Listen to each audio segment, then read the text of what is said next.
சம வேலைக்கு சம ஊதியம் கேட்டு ஒரு வாரமாக சென்னை டிபிஐ வளாகத்தில் போராட்டம் நடத்திய ஆசிரியர்களை போலீசார் கைது செய்தனர். சென்னையில் போராட்டம் நடத்திய ஆசிரியர்களை கைது செய்திருப்பதை வன்மையாக கண்டிக்கிறேன்.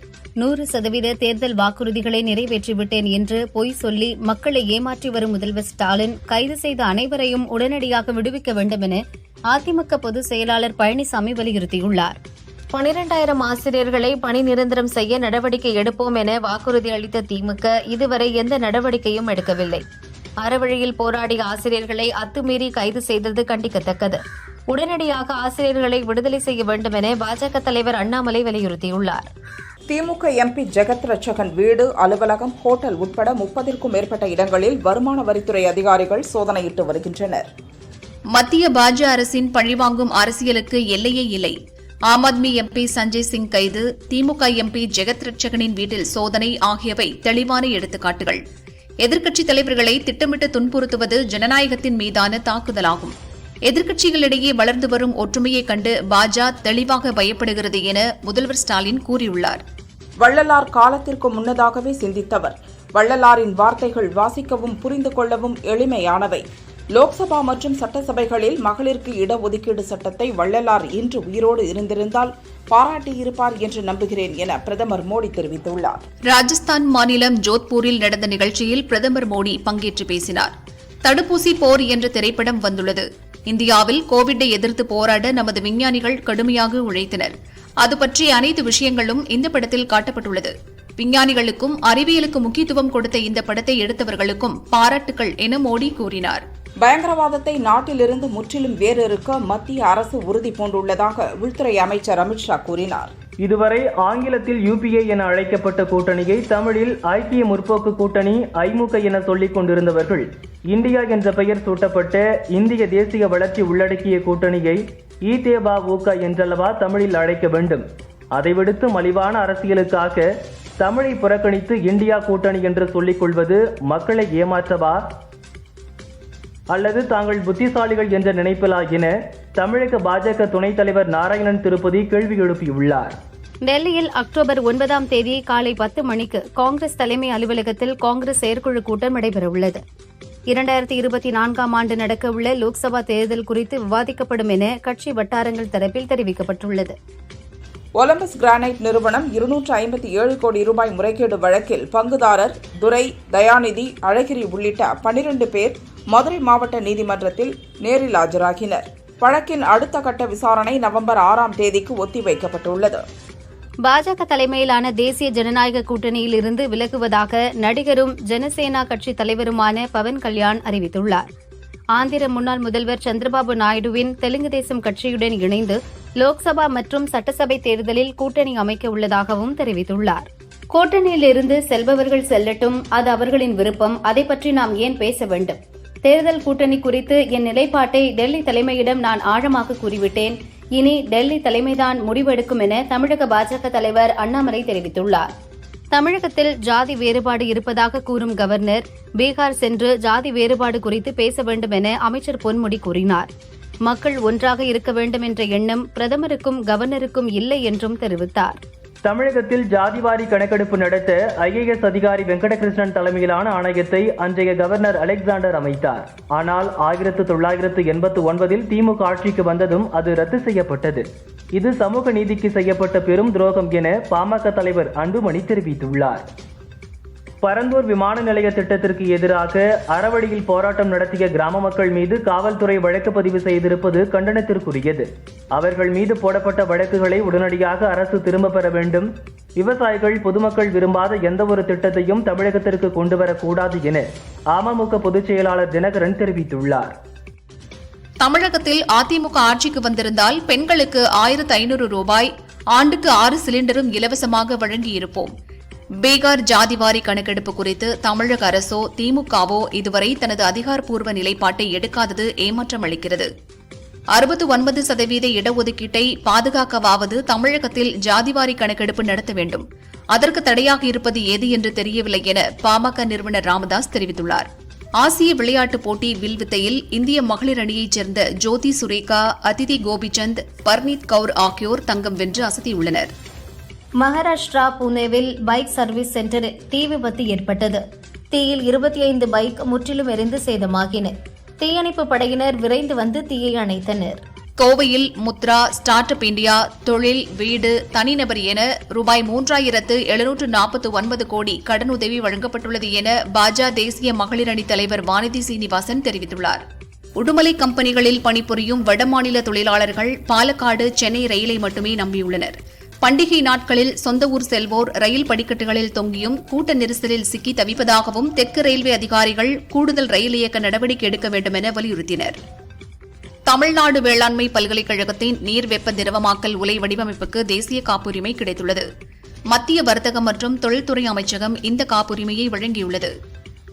கேரள மாநிலம் வயநாடு கம்பமலை எஸ்டேட்டில் 6 பேர் கொண்ட நக்சல் கும்பல் கேரள அரசின் கட்டடத்தை இடித்தும் அதில் உள்ள பொருட்களை சேதப்படுத்தியும் சிசிடிவி கேமராக்களை உடைத்தும் போஸ்டர்களை ஒட்டிச் சென்றனர். தண்டர்போர்ட் போலீசார் விசாரணை நடத்தி வரும் நிலையில் எஸ்டேட் தொழிலாளர்கள் தங்களுக்கு பாதுகாப்பு வழங்க கோரி எஸ்டேட் அலுவலகத்தை முற்றுகையிட்டனர். தமிழக கேரளா எல்லையில் தமிழக போலீசார் வாகனங்களை முழு சோதனைக்கு பிறகு அனுமதிக்கின்றனர். 50 ஓவர் உலகக்கோப்பை கிரிக்கெட் போட்டி அகமதாபாத்தில் இன்று துவங்கியது. இதையொட்டி கூகுள் சிறப்பு டூடில் வெளியிட்டுள்ளது. விஷால் நடிப்பில் சமீபத்தில் வெளியாகி வரவேற்பை பெற்ற படம் மார்க் ஆண்டனி. இந்த படத்தின் ஹிந்தி பதிப்பை வெளியிட மும்பையில் சென்சார் அதிகாரிகள் ரூபாய் 6.5 லட்சம் லஞ்சம் பெற்றதாக விஷால் புகார் கூறினார். இதற்கு உடனடியாக நடவடிக்கை எடுத்த மத்திய தகவல் ஒலிபரப்புத்துறை அமைச்சகம் விஷால் புகார் குறித்து விசாரிக்க அதிகாரிகளை மும்பை அனுப்பி வைத்தது. இதற்காக விஷால் நன்றி தெரிவித்தார். தற்போது இந்த விவகாரத்தில் மெர்லின் மேனகா, தீஜா ராம்தாஸ், ராஜன் ஆகிய 3 அதிகாரிகள் மீது சிபிஐ வழக்கு பதிவு செய்து விசாரணையை துவக்கியுள்ளது. பீகாரில் தர்பங்கா எய்ம்ஸுக்கு நிலம் வழங்குமாறு முதல்வர் நிதிஷ்குமாரிடம் நாங்கள் தொடர்ந்து கேட்டுக் கொண்டிருந்தோம். ஆனால் அவர் வழங்கவில்லை. தர்பங்கா எய்ம்ஸ் மருத்துவமனைக்கு மத்திய அரசு ஏற்கனவே நிதி ஒதுக்கியுள்ளது என பாஜக தேசிய தலைவர் நட்டா தெரிவித்துள்ளார். சென்னை பல்லாவரம் சந்தை சாலையில் 200 கோடி மதிப்பிலான 1.5 ஏக்கர் அரசு நிலத்தை குப்தா என்பவர் ஆக்கிரமித்து கட்டடங்கள் கட்டியிருந்தார். செங்கல்பட்டு கலெக்டர் ராகுல்நாத் உத்தரவின் பேரில் இன்று போலீஸ் பாதுகாப்புடன் சென்ற அதிகாரிகள் சீல் வைத்து நிலத்தை மீட்டனர். போலீசாரிடம் அங்கிருந்தவர்கள் வாக்குவாதத்தில் ஈடுபட்டனர். தமிழகம் முழுவதும் கடந்த 2 மாதம் நடத்தப்பட்ட சோதனையில் 5000 கிலோ கெட்டுப்போன இறைச்சியை அதிகாரிகள் பறிமுதல் செய்துள்ளனர். மெட்ரோ ரயில் நிலையங்களில் கூடுதல் சோலார் தகடுகள் அமைக்க திட்டமிடப்பட்டுள்ளது. இதற்காக டெண்டர் கோரப்பட்டுள்ளது. சென்னையில் இன்று காலை பரவலாக மழை பெய்ததால் வெப்பம் தணிந்ததால் மக்கள் மகிழ்ச்சியடைந்தனர். காரைக்குடியில் உள்ள கொப்புடைய நாயகி அம்மன் கோயிலில் பாஜக மாநில தலைவர் அண்ணாமலை உடல்நலம் பெற வேண்டி சிறப்பு பூஜை நடந்தது. அரசியலில் அனுபவம் இல்லாத கத்துக்குட்டி அண்ணாமலை என அதிமுக முன்னாள் அமைச்சர் நத்தம் விஸ்வநாதன் விமர்சித்துள்ளார். அதிமுகவின் வெற்றிக்கு தடையாக இருந்த பாஜக நீக்கப்பட்டுள்ளது என கூறினார். ஹாஷ் நாய்க்குட்டியுடன் சமந்தா வெளியிட்ட வீடியோவை பார்த்த ரசிகர்கள் கேலி செய்ததை கண்டித்து, உங்களுக்கு அறிவில்லையா, வேலையில்லாமல் இருக்கிறீர்களா, சும்மா இருந்தால் ஏதாவது புத்தகத்தை படியுங்கள், அறிவாவது வளரும் என ரசிகர்களை சாடி பதிவிட்டுள்ளார். மாணவர்களை சமூக வலைதளங்களை பயன்படுத்த பெற்றோர்கள் அனுமதிக்க வேண்டும்.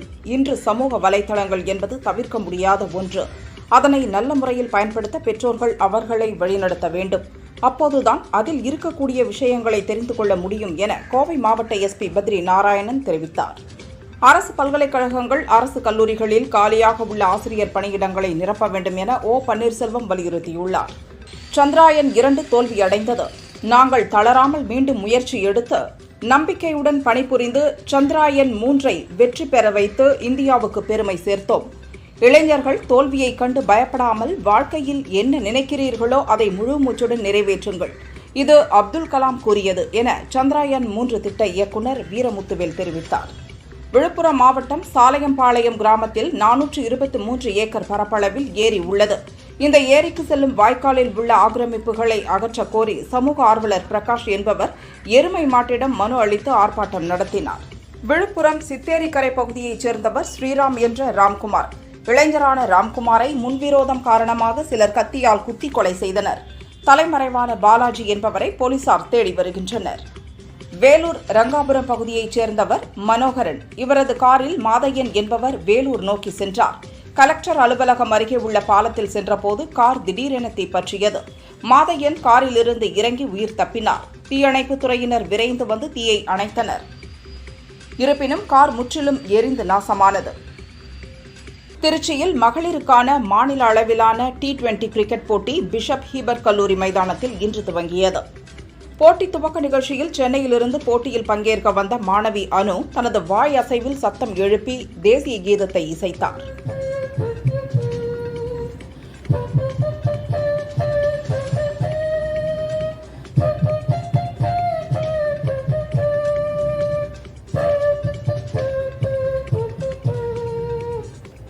ராமநாதபுரம் மாவட்டம் RS மங்கலம் வட்டாரத்தில் செங்குடி, சேர்த்திடல், வரவணை உள்ளிட்ட வருவாய் கிராமங்களில் முழுமையான பாதிப்பு ஏற்பட்ட நிலையிலும் பயிர் இன்சூரன்ஸ் தொகை வழங்கப்படவில்லை. RS மங்கலம் வட்டார வேளாண்மை விரிவாக்க மையத்தை விவசாயிகள் முற்றுகையிட்டு அலுவலகத்தை திறக்க விடாமல் ஆர்ப்பாட்டத்தில் ஈடுபட்டனர். தேனி மாவட்டம் ஆண்டிப்பட்டி அருகே பிரபு என்பவர் வாங்கிய கடனுக்கு தவணை செலுத்திய பிறகும் பாக்கி இருப்பதாக கூறி தனியார் நிதி நிறுவன ஊழியர்கள் அவர் வீட்டு சுவரில் வீட்டுக்கடன் செலுத்தவில்லை என பெரிய எழுத்துக்களில் பெயிண்டால் எழுதிச் சென்றனர். காணாவிலக்கு போலீசார் விசாரணை நடத்தி வருகின்றனர். திருச்சியில் உலக மனநல தினத்தையொட்டி 200க்கும் மேற்பட்ட செவிலியர்கள் மற்றும் கல்லூரி மாணவ மாணவிகள் பங்கேற்ற விழிப்புணர்வு பேரணி நடைபெற்றது. விளம்பரத்திற்காகவும் இளைஞர்களை தூண்டும் வகையிலும் செயல்பட்ட வாசனின் வழக்கு மற்ற இளைஞர்களுக்கு பாடமாக அமைய வேண்டும். அவரது யூடியூப் பக்கத்தை மூடிவிட்டு பைக்கை எரித்துவிட்டு மீண்டும் நீதிமன்றத்தை நாடவும் என நீதிபதி கார்த்திகேயன் தெரிவித்துள்ளார். மேலும் அவரது ஜாமீன் மனுவை சென்னை உயர்நீதிமன்றம் தள்ளுபடி செய்தது. கன்னியாகுமரி மாவட்டம் விளவங்கோடு அருகே நல்லூர் கிராமத்தில் தலித் மக்கள் இடுகாட்டை போலி ஆவணங்கள் மூலம் சிலர் ஆக்கிரமிப்பு செய்துள்ளனர். இதனை கண்டித்தும் துணை போன வருவாய் அதிகாரிகளை கண்டித்தும் தலித் உரிமைகள் பாதுகாப்பு இயக்கத்தினர் கலெக்டர் ஆபீஸ் முன்பு முற்றுகை போராட்டத்தில் ஈடுபட்டனர். சென்னையில் பாரதிய ஜனதா கட்சி மாநில நிர்வாகிகள் மாவட்ட தலைவர்கள் கூட்டம் நடக்கிறது. கூட்ட அரங்கில் நேரு, காந்தி, சாவர்கர், கட்டபொம்மன், பகத்சிங் உள்ளிட்டோர் படங்கள் வைக்கப்பட்டுள்ளன. திமுக ஆட்சிக்கு வந்தால் இடைநிலை ஆசிரியர்களின் சம்பள முரண்பாடு சீர் செய்யப்படும் என வாக்குறுதி கொடுத்து 3 ஆண்டுகள் ஆகியும் நடவடிக்கை எடுக்காததால் ஆசிரியர்கள் போராட்டத்தில் ஈடுபடுகின்றனர். அவர்களது போராட்டத்தை ஒடுக்காமல் திமுக அரசு கோரிக்கையை நிறைவேற்ற வேண்டும் என புதிய தமிழகம் கட்சித் தலைவர் கிருஷ்ணசாமி தெரிவித்தார். நாமக்கல் ஆஞ்சநேயர் கோயில் தெருவில் கேஸ் சிலிண்டர் லீக்கேஜ் செக் செய்யும் போது எதிர்பாராத விதமாக தீப்பிடித்து வெடித்ததில் சம்பவ இடத்திலேயே பார்த்த சாரதி, தனலட்சுமி தம்பதி பலியாகினர். கேஸ் ஏஜென்சி ஊழியர் காயங்களுடன் உயிர் தப்பினார். புதுச்சேரி அடுத்த அகரம் பகுதியில் அரசு நடுநிலைப் பள்ளி உள்ளது. இங்கு பணியாற்றி வந்த ஆசிரியை அனிதா பணியிடமாற்றம் செய்யப்பட்டார். இதனை கண்டித்து மாணவர்கள் மற்றும் பெற்றோர்கள் ஆர்ப்பாட்டத்தில் ஈடுபட்டனர். ஆசிரியை பணிக்கு வந்தால் மட்டுமே நாங்கள் பள்ளிக்கு வருவோம் என கூறி மாணவர்கள் பெற்றோருடன் வீட்டுக்கு புறப்பட்டுச் சென்றனர். மின்வாரிய ஊழியர்களுக்கு பதவி உயர்வு வழங்காத புதுச்சேரி அரசை கண்டித்து காரைக்காலில் மின்வாரிய ஊழியர்கள் உண்ணாவிரதத்தில் ஈடுபட்டனர். 15ஆம் தேதிக்குள் நடவடிக்கை எடுக்காவிட்டால் அன்று முதல் விதிப்படி வேலை எனும் போராட்டத்தில் ஈடுபடுவோம் என அவர்கள் தெரிவித்தனர். இதனால் மாலை 6 மணிக்கு மேல் மின்தடை ஏதும் ஏற்பட்டால் அதை சரி செய்ய முடியாது, பொதுமக்கள் பாதிக்கப்படுவார்கள் என்றும் கூறினர். வால்பாறை மாணிக்க எஸ்டேட்டில் தேயிலை பறித்துக் கொண்டிருந்த 2 பெண்களை 2 கரடிகள் தாக்கியதால் அவர்களின் கால் மற்றும் தலையில் காயம் ஏற்பட்டது. வால்பாறை அரசு ஹாஸ்பிட்டலில் சிகிச்சை பெற்று வரும் பெண்களை மானாம்பள்ளி வனச்சரகர் மணிகண்டன் நலம் விசாரித்து சிகிச்சைக்காக தலா 10,000 ரூபாய் வழங்கினார். கடலூர் மாவட்டம் கரைமேடு கிராமத்தில் NLC 2வது சுரங்க விரிவாக்க பணிகள் நடந்தது. இந்த பணிகளை கிராம மக்கள் தடுத்து நிறுத்தினர். பாதுகாப்பு பணியில் இருந்த போலீசாருடன் வாக்குவாதம் செய்ததால் பரபரப்பு ஏற்பட்டது. திருவொற்றியூரில் 60 கோடி ரூபாய் செலவில் தமிழ்நாடு நகர்ப்புற வாழ்விட மேம்பாட்டு வாரிய வீடுகள் கட்டுவதற்கான அடிக்கல் நாட்டு விழா நடந்தது. சிவகங்கை மாவட்டம் மானாமதுரை சமத்துவபுரத்தில் 100 கர்ப்பிணிகளுக்கு சமுதாய வளைகாப்பு நிகழ்ச்சி நடத்தப்பட்டது. நிகழ்ச்சியில் MLA தமிழரசி கலந்து கொண்டு கர்ப்பிணிகளுக்கு மாலை அணிவித்து சந்தனம், குங்குமம் பூசி வளைகாப்பை நடத்தினார். ஆந்திராவில் மனைவி மற்றும் 2 குழந்தைகளை துப்பாக்கியால் சுட்டு கொன்றுவிட்டு போலீஸ் கான்ஸ்டபிள் தற்கொலை செய்து கொண்டது குறித்து விசாரணை நடக்கிறது. மயிலாடுதுறை மாவட்டம் தில்லையாடி கிராமத்தில் உள்ள வெடிக்கிடங்கில் விபத்து ஏற்பட்டது. இதில் மாணிக்கம், மதன், நிகேஷ், ராகவன் ஆகியோர் உடல் சிதறி இறந்தனர். படுகாயமடைந்த 3 பேர் ஹாஸ்பிட்டலில் சிகிச்சை பெற்று வருகின்றனர். வெடிக்கிடங்கு உரிமையாளர் மோகனை போலீசார் கைது செய்தனர். சம்பவ இடத்திற்கு சென்ற மாவட்ட கலெக்டர் மகாபாரதி விபத்து குறித்து கேட்டறிந்தார். பூண்டி ஏரியில் 45 வயது மதிக்கத்தக்க பெண் சடலம் மீட்கப்பட்டது. அவர் தவறி விழுந்து இறந்தாரா, கொலை செய்யப்பட்டாரா என்பது குறித்து போலீசார் விசாரிக்கின்றனர். தொழில்துறையில் முதலீடுகளை ஈர்க்க தமிழக அரசு தீவிர முயற்சி மேற்கொண்டு வருகிறது. இந்தியாவில் ஜப்பானிய முதலீட்டுக்கு உகந்த மாநிலமாக தமிழகம் விளங்கி வருகிறது என முதல்வர் ஸ்டாலின் தெரிவித்துள்ளார். வீட்டில் வளர்த்து வந்த வெளிநாட்டு கிளி காணாமல் போய்விட்டது. கண்டுபிடித்தால் சன்மானம் தருவதாக குன்றத்தூர் பகுதியில் ஒட்டப்பட்ட போஸ்டரை மக்கள் ஆர்வமாக பார்த்து செல்கின்றனர். ஈரோடு வீரப்பன் சத்திரம் பகுதியில் மர்ம நபர்கள் சிலர் தனியார் வங்கி ஏடிஎம் இயந்திரத்தை உடைத்து 10 லட்சம் ரூபாய் கொள்ளையடிக்க முயன்றபோது அலாரம் அடித்ததால் தப்பியோடினர். சிசிடிவி காட்சிகளை வைத்து ஈரோடு வடக்கு போலீசார் விசாரணை நடத்தி வருகின்றனர். தடயவியல் நிபுணர்கள் தடயங்களை சேகரித்து வருகின்றனர். மதுபான கொள்கை மோசடி வழக்கில் ஆம் ஆத்மி கட்சி நிர்வாகிகள் கைதாகியுள்ள நிலையில் தற்பொழுது அக்கட்சியையும் குற்றவாளியாக சேர்க்க அமலாக்கத்துறை முடிவு செய்துள்ளது. இதுகுறித்த தகவலை உச்சநீதிமன்றத்தில் தெரிவிக்க உள்ளது. கோவை வஉசி மைதானத்தில் நடக்கவுள்ள தனியார் கண்காட்சிக்கான பிரம்மாண்ட செட்டிங் பணி நடந்து வருகிறது. முகப்பில் பெரிய கப்பல் உள்ளே பாகுபலி அரண்மனை விலங்குகள் என மக்களை கவரும் வகையில் அமைந்துள்ளது. காவிரியில் நீர் திறந்துவிட மறுக்கும் கர்நாடக அரசை கண்டித்தும் குறுவை சாகுபடிக்கு நீரை பெற முயற்சி செய்யாத திமுக அரசை கண்டித்தும் அதிமுக சார்பில் தஞ்சாவூரில் ஆர்ப்பாட்டம் நடந்தது. இதில் முன்னாள் அமைச்சர்கள் காமராஜ், விஜயபாஸ்கர் உட்பட ஏராளமானோர் பங்கேற்று கண்டன கோஷங்களை எழுப்பினர். பாஜக மாநில தலைவர் அண்ணாமலை விரைவில் பூரண உடல்நலம் பெற வேண்டி பாஜக கோவை தெற்கு மாவட்ட பாஜகவினர் பேரூர் பட்டீஸ்வரர் கோவிலில் மண் சோறு சாப்பிட்டு சுவாமி வழிபாடு செய்தனர். திண்டுக்கல் மாவட்டம் நத்தம் அருகே கோம்பையன்பட்டியில் மத நல்லிணக்கத்தை வலியுறுத்தி மீன்பிடி திருவிழா நடந்தது. பொதுமக்கள் 5 கிலோ முதல் 10 கிலோ வரையிலான மீன்களை அள்ளிச் சென்றனர். ரியல் எஸ்டேட் திட்டங்கள் தொடர்பான புகார்களுக்கு தீர்வு காண்பதில் உத்தரப்பிரதேசம் முதலிடத்திலும் தமிழகம் 8ஆம் இடத்திலும் இருப்பது மத்திய அரசின் ஆய்வறிக்கையில் தெரியவந்துள்ளது. மத்திய அரசின் ஜல்ஜீவன் திட்டத்தின் கீழ் தமிழகத்தில் 11,866 குடியிருப்புகளில் வசிக்கும் 1,03 லட்சம் மக்களுக்கு தினமும் 68,27 லட்சம் லிட்டர் குடிநீர் வழங்கும் திட்டம் செயல்படுத்தப்பட்டு வருகிறது. ஜாதி வாரியாக கணக்கெடுப்பு நடத்த தமிழக அரசுக்கு உத்தரவிடக் கோரி தமிழக சட்ட பாதுகாப்பு இயக்கத்தின் தலைவரும் முன்னாள் கூடுதல் உள்ளிடருமான முனுசாமி தாக்கல் செய்த மனுவை சென்னை உயர்நீதிமன்றம் நிராகரித்தது. காங்கிரஸ் எம்பி ராகுலை ராவணன் போல் சித்தரித்து எக்ஸ் தளத்தில் புகைப்படத்துடன் ஒரு பதிவை வெளியிட்டுள்ளது பாஜக. அதில் புதியுக ராவணன் வந்துள்ளான், அவன் தீயவன், ராமர் எதிர்ப்பு, தர்ம எதிர்ப்பு கொண்டவன், பாரதத்தை அழிப்பதே அவனது நோக்கம், இது காங்கிரஸ் கட்சியின் தயாரிப்பு, இயக்கம் ஜார்ஜ் ஜோராஸ் என குறிப்பிடப்பட்டுள்ளது. சென்னை ராயபுரத்தைச் சேர்ந்தவர் விவேகானந்தன், வயது 47. இவரிடம் பேராசிரியர் வேலை வாங்கித் தருவதாக கூறி ரூபாய் 4 லட்சம் பெற்று மோசடி செய்த கொளத்தூரைச் சேர்ந்த வைரமுத்து, அவரது மனைவி உமா மகேஸ்வரி ஆகியோரை போலீசார் கைது செய்தனர். வால்பாறை அரசு கலைக்கல்லூரியில் போக்குவரத்து போலீஸ் முருகானந்தம் தலைமையில் போக்குவரத்து விதிமுறைகள் குறித்த கருத்தரங்கு கூட்டம் நடைபெற்றது. இதில் போக்குவரத்து விதிமுறைகள், தலைக்கவசம், ஓட்டுநர் உரிமம் உள்ளிட்டவைகளின் அவசியம் குறித்து மாணவர்களிடையே பேசி விழிப்புணர்வு ஏற்படுத்தினார். மதுரை மாவட்ட முதன்மை கல்வி அலுவலகத்தில் சம வேலைக்கு சம ஊதியம், பகுதி நேர ஆசிரியர்களை நிரந்தரமாக்குவது உள்ளிட்ட திமுகவின் தேர்தல் வாக்குறுதிகளை நிறைவேற்றக் கோரி ஆசிரியர்கள் ஆர்ப்பாட்டத்தில் ஈடுபட்டனர். கடலூர் மாவட்டம் வடலூர் சத்தியஞான சபையில் வள்ளலார் பிறந்த நாளை முன்னிட்டு முப்பெரும் விழா நடைபெற்றது. காலையில் ஜோதி ஏற்றப்பட்டு அருட்பெருஞ்சோதி அகவல் பாராயணம் நடைபெற்றது.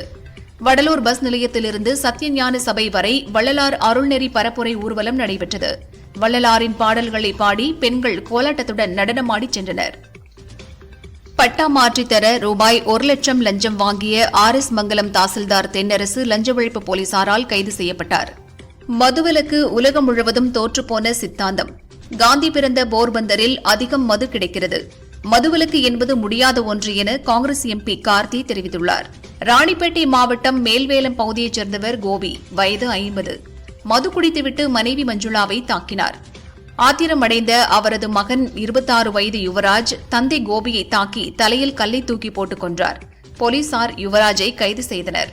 வேலூர் மாவட்டம் குடியாத்தம் அருகே அரசு திருமகள் ஆலை கல்லூரி உள்ளது. இந்த கல்லூரியில் தேர்வுத்தாள் கட்டணமாக ஒரு பேப்பருக்கு 20 ரூபாய் வசூலிக்கப்பட்டு வந்தது. இப்போது 20 ரூபாயுடன் கம்ப்யூட்டர் கட்டணம் 200 சேர்த்து 220 ரூபாயாக கட்ட வேண்டும் என நிர்வாகம் அறிவித்தது. இதனை கண்டித்து 1000க்கும் மேற்பட்ட மாணவர்கள் வகுப்புகளை புறக்கணித்து ஆர்ப்பாட்டம் நடத்தினர். போலீசார் நடத்திய பேச்சுவார்த்தையை தொடர்ந்து அனைவரும் கலைந்து சென்றனர். திருப்பூர் மாநகராட்சி 47வது வார்டு விஜயாபுரம் VIP கார்டனைச் சேர்ந்த 100க்கும் மேற்பட்ட குடும்பத்தினர் திமுக கவுன்சிலரை கண்டித்தும் அடிப்படை வசதிகள் செய்து தரக் கோரியும் நல்லூர் 3ஆம் மண்டல அலுவலகத்தை முற்றுகையிட்டு போராட்டத்தில் ஈடுபட்டனர். இதனால் அப்பகுதியில் பரபரப்பு ஏற்பட்டது. உலக விண்வெளி வார விழாவை முன்னிட்டு கோவை கவுண்டம்பாளையம் கொங்கு நாடு கலை மற்றும் அறிவியல் கல்லூரியில் இந்திய விண்வெளி கண்காட்சி துவங்கியது. 3 நாட்கள் நடைபெறும் இந்த கண்காட்சியில் SSLV, GSLV, சந்திரயான் 3, ஆதித்யா ராக்கெட்டுகளின் மாதிரிகள், விஞ்ஞானிகளின் வாழ்க்கை வரலாறு உள்ளிட்டவை காட்சிப்படுத்தப்பட்டுள்ளது. ஏராளமானோர் பங்கேற்று பார்வையிட்டனர். டெல்லி, மும்பை, பெங்களூரு, புனே, ஹைதராபாத், அகமதாபாத், சென்னை, கொல்கத்தா ஆகிய 8 முக்கிய நகரங்களில் செப்டம்பர் காலாண்டில் வீடுகள் விற்பனை கடந்த 6 ஆண்டுகளில் இல்லாத அளவில் உயர்வை கண்டுள்ளது. கடந்த ஆண்டை விட 12% அதிகரித்துள்ளது என ரியல் எஸ்டேட் ஆலோசனை நிறுவனமான நைட் பிராங்க் தெரிவித்துள்ளது. கள்ளக்குறிச்சி மாவட்டம் ஆலத்தூர் கிராமத்தில் பொது இடத்தில் நடப்பட்ட விடுதலை சிறுத்தைகள் கட்சியின் கொடிக்கம்பத்தை அகற்ற கோரி 500க்கும் மேற்பட்டோர் நேற்று சாலை மறியலில் ஈடுபட்டனர். இதில் 40 பெண்கள் உட்பட 90 பேர் மீது போலீசார் வழக்கு பதிந்தனர். கொடிக்கம்பம் நடக்கூடாது என மறியலில் ஈடுபட்டவர்களை கைது செய்ய வேண்டும் என கூறி பிசிக கட்சியினர் கள்ளக்குறிச்சி போலீஸ் நிலையத்தை முற்றுகையிட்டனர். நடிகை சாய் பல்லவி தமிழ், தெலுங்கில் நடித்து வருகிறார். அடுத்து ஹிந்தியிலும் கால்பதிக்க உள்ளார். நிதேஷ் திவாரி இயக்கத்தில் ஹிந்தியில் ராமாயணத்தை தழுவி படம் உருவாக உள்ளது. இதில் ராமராக ரன்பீர் கபூர் நடிக்க உள்ளார். சீதாவாக சாய் பல்லவி நடிப்பதாகவும், ராவணனாக KGF நாயகன் யஷ் நடிப்பதாகவும் தகவல் வெளியாகி உள்ளது. இதை 3 பாகங்களாக உருவாக்க திட்டமிட்டுள்ளனர். சிவா இயக்கத்தில் சூர்யா, திஷா பதானி உள்ளிட்டோர் நடிப்பில் உருவாகி வரும் படம் கங்குவா. பிரம்மாண்ட பட்ஜெட்டில் உருவாகி வரும் இப்படம் 10 மொழிகளில் வெளியாக உள்ளது. தற்போது கங்குவா படக்குழு தாய்லாந்து சென்றுள்ளது. அங்கு அடர்ந்த காடுகள் மற்றும் கடற்கரை பகுதிகளில் படப்பிடிப்பை நடத்தி வருகிறது. இத்தோடு இந்த படத்தின் படப்பிடிப்பு முடிவடைந்துவிடும் என்கிறார்கள். அடுத்த ஆண்டு ஏப்ரல் மாதம் படத்தை திரைக்கு கொண்டு வர திட்டமிட்டுள்ளனர்.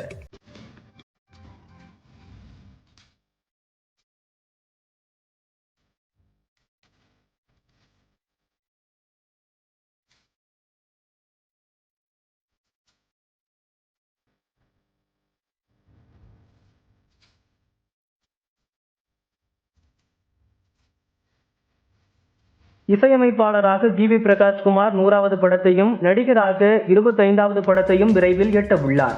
இதில் 25வது படத்தை கமல் பிரகாஷ் என்பவர் இயக்குகிறார்.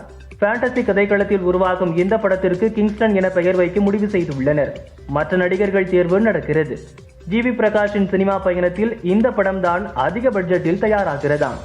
இயக்குனர் பாரதி ராஜா மகன் மனோஜ் முதல் முறையாக இயக்கியுள்ள படம் மார்கழி திங்கள். இதில் பாரதி ராஜா முக்கிய வேடத்தில் நடிக்க ஷியாம் செல்வன், நக்ஷா சரண் ஆகியோர் முதன்மை வேடத்தில் நடித்துள்ளனர். இளையராஜா இசையமைத்துள்ளார். இயக்குனர் சுசீந்திரன் தயாரித்து வில்லனாகவும் நடித்துள்ளார். சமீபத்தில் ட்ரெய்லர் வெளியான நிலையில் அக்டோபர் 20இல் படம் வெளியாவதாக அறிவித்துள்ளனர். லோகேஷ் கனகராஜ் இயக்கத்தில் விஜய், த்ரிஷா, சஞ்சய் தத், அர்ஜுன் உள்ளிட்டோர் நடிப்பில் உருவாக்கியுள்ள படம் லியோ. அக்டோபர் 19இல் படம் வெளியாகிறது. சென்சாருக்கு அனுப்பப்பட்ட இந்த படம் சென்சாரில் UA சான்று பெற்றுள்ளது. சர்ச்சைக்குரிய 13 காட்சிகளுக்கு கட் மற்றும் மியூட் வழங்கப்பட்டுள்ளது. படத்தின் ரன்னிங் டைம் 2 மணி நேரம் 43 நிமிடங்கள் 33 வினாடிகள் என தெரிவிக்கப்பட்டுள்ளது. இந்த படத்தில் த்ரிஷா தொடர்பான ஃபர்ஸ்ட் லுக் போஸ்டரும் வெளியிடப்பட்டுள்ளது. கொரட்டலா சிவா இயக்கத்தில் ஜூனியர் NTR நடிப்பில் உருவாக்கி வரும் படம் தேவாரா. இதில் ஜான்வி கபூர், சைப் அலி கான் முக்கிய வேடத்தில் நடிக்கின்றனர். அனிருத் இசையமைக்கிறார். இந்த படம் 2 பாகங்களாக உருவாகிறது. முதல் பாகம் அடுத்த ஆண்டு ஏப்ரல் 5இல் வெளியாகிறது. இது மறந்து போன கடற்பகுதி குறித்து பேசும் திரைப்படம். இதில் உள்ள ஒவ்வொரு கதாபாத்திரங்களும் அழுத்தமாக இருக்கும் என கொரட்டலா சிவா தெரிவித்துள்ளார். காவிரி டெல்டா வரலாறு காணாத வகையில் பேரழிவை சந்தித்துள்ளது. இதுகுறித்து முதல்வர் வாய் திறக்க மறுப்பது கண்டிக்கத்தக்கது என PR பாண்டியன் கூறினார். தமிழகத்தில் விவசாயிகள் மீதான தாக்குதல்கள் தீவிரமடைந்துள்ளன. பின்புலத்தில் தமிழக அரசு உள்ளதா என சந்தேகிக்க தோன்றுகிறது என்றும் அவர் தெரிவித்தார். தாந்தோணி ஒன்றிய தளபதி விஜய் மக்கள் இயக்கம் சார்பில் கரூர் லட்சுமிராம் தியேட்டரில் லியோ படத்தின் ட்ரெய்லர் வெளியிடப்பட்டது. விஜய் ரசிகர்கள் ஆடி பாடி கொண்டாடினர். பாரத் ஜோடோ யாத்திரைக்கு பிறகு மக்கள் ராகுலை முக்கியமாக பார்க்கின்றனர். ராகுல் ஒரு நாள் நாட்டை வழிநடத்துவார் என தேசியவாத காங்கிரஸ் தலைவர் சரத்பவார் தெரிவித்துள்ளார்.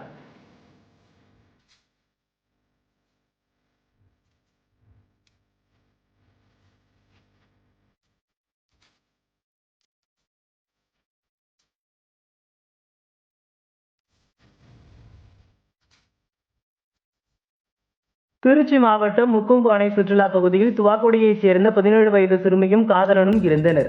Thiruverumbur police station training sub inspector Sasikumar உட்பட 4 போலீசார் மதுபோதையில் காதலனை விரட்டிவிட்டு 17 வயது சிறுமியை பாலியல் பலாத்காரம் செய்தனர். ஜீயபுரம் போலீசார் 4 பேரையும் போக்சோவில் கைது செய்து திருச்சி மத்திய சிறையில் அடைத்தனர். SP வருண்குமார் 4 பேரையும் பணியிடை நீக்கம் செய்து உத்தரவிட்டார். காவிரி ஆற்றில் போதிய அளவு தண்ணீர் திறந்துவிடாத காரணத்தால் டெல்டா மாவட்டங்களில் ஏறத்தாழ 40,000 ஏக்கர் நெற்பயிர்கள் பாதிக்கப்பட்டுள்ளன. பாதிக்கப்பட்ட விவசாயிகளுக்கு ஏக்கருக்கு 13,500 ரூபாய் இழப்பீடு வழங்க முதல்வர் ஸ்டாலின் உத்தரவிட்டுள்ளார். ராஜஸ்தான் மாநிலத்தில் மொத்த உள்நாட்டு உற்பத்தி ரூபாய் 6 லட்சம் கோடியாக உயர்ந்துள்ளது என அம்மாநில முதல்வர் அசோக் கெலாட் தெரிவித்துள்ளார். ராஜஸ்தான் மாநிலத்தில் மொத்த உள்நாட்டு உற்பத்தி ரூபாய் 6 லட்சம் கோடியாக உயர்ந்துள்ளது என அம்மாநில முதல்வர் அசோக் கெலாட் தெரிவித்துள்ளார். 2 மாதங்களில் பருவமழை துவங்க உள்ள நிலையில் நீர்நிலைகளை தூர்வாருவது அவசியம். மழைநீர் சேகரிப்பு கட்டமைப்பு வசதிகள் இருப்பதை உறுதிப்படுத்த வேண்டும் என மத்திய ஜல்சக்தி அமைச்சக சிறப்பு செயலர் அசோக்குமார் தெரிவித்தார். சென்னையில் தமிழக பாரதிய ஜனதா மாநில நிர்வாகிகள் மற்றும் மாவட்ட தலைவர்களின் ஆலோசனைக் கூட்டம் நடைபெற்றது.